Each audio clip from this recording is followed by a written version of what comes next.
दोस्तों, अगर आप ऑनलाइन अपना नया-नया बिज़नेस अगर आपने स्टार्ट किया है, तो मैं आपको यही रिकमेंड करूँगा कि कभी भी आप ऑनलाइन जो भी प्रोडक्ट लिस्ट करते हैं, उसका स्टॉक आप अपने पास कभी भी स्टॉक इकट्ठा ना करें। क्योंकि अगर आप स्टॉक इकट्ठा करते हैं और करने के बाद में आपकी जो लिस्टिंग होती है, अगर उसके अंदर कस्टमर का फीडबैक अगर नेगेटिव आता है, तो उस केस में जिस किसी भी प्लेटफ़ॉर्म पे आपने वो लिस्टिंग की है, तो उसमें क्या होता है कि वो लिस्टिंग आपकी ब्लॉक कर दी जाती है या उसको रिमूव कर दिया जाता है उस प्लेटफ़ॉर्म के थ्रू। और अगर फिर एक बार आपकी लिस्टिंग ब्लॉक कर दी जाती है या डीएक्टिवेट कर दी जाती है कस्टमर के नेगेटिव फीडबैक की वजह से, तो उस लिस्टिंग को आप दोबारा उस प्लेटफॉर्म पे कभी भी एक्टिवेट नहीं कर पाते हैं। तो मैं आपको यही रिकमेंड करूंगा कि कभी भी अगर आप मार्केट से कोई भी अगर नया प्रोडक्ट लेके आते हैं, तो एज ए सैंपल आप 1 से 2 पीस लेके आएँ और मल्टीपल प्लेटफॉर्म पे उनको लिस्ट करें। और लिस्ट करने के साथ ही जब आपको कंटिन्यू उनके ऑर्डर रिसीव हो जाते हैं और रिसीव होने के बाद में अगर आपकी रेटिंग उस प्रोडक्ट पे 4+ रहती है और कंटिन्यू अगर कस्टमर का फीडबैक आपको उसके अंदर पॉजिटिव मिलता है, यानी आपको रेटिंग और फीडबैक अगर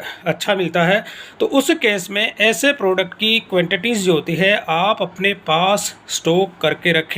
क्योंकि ऐसे प्रोडक्ट जो होते हैं आपको उसमें जो है ब्लॉक होने के चांसेस नहीं होते हैं, क्योंकि लिस्टिंग जो होती है डिपेंड करता है कस्टमर के फीडबैक के ऊपर। अगर कस्टमर का उसके अंदर अच्छा फीडबैक है और आपकी प्रोडक्ट की रेटिंग अच्छी है, तो उस केस में कोई सा भी अगर प्लेटफॉर्म हो गया, तो आपके प्रोडक्ट को फ्रंट पे वो विजिबिलिटी जो होती है वो मिल जाती है। और कंपनी जो होती है या मार्केट प्लेस जो भी होता है, आपके ऐसे प्रोडक्ट को बिना किसी कैंपेन के, बिना किसी एड के वो आपके फ्रंट के अंदर वो जो है उसको डिस्प्ले करते हैं। अगर कस्टमर का फीडबैक जिसके अंदर अच्छा है और 4+ की अगर रेटिंग होती है दोस्तों, तो कभी भी आप जो भी प्रोडक्ट लेके आते हैं या लिस्ट करते हैं, तो जब तक कस्टमर का उसमें पॉजिटिव फीडबैक ना मिले, जब तक ऐसे प्रोडक्ट की आप अपने पास कभी भी स्टॉक इकट्ठा करके ना रखें। अगर आपने स्टार्टिंग के अंदर ही अपने घर के अंदर या कहीं पे भी स्टॉक अगर इकट्ठा कर लिया है और उस केस में अगर वो प्रोडक्ट सेल नहीं होता, अगर होता भी है, तो उस केस में अगर कस्टमर का नेगेटिव फीडबैक आता है, तो आप ऐसे प्रोडक्ट को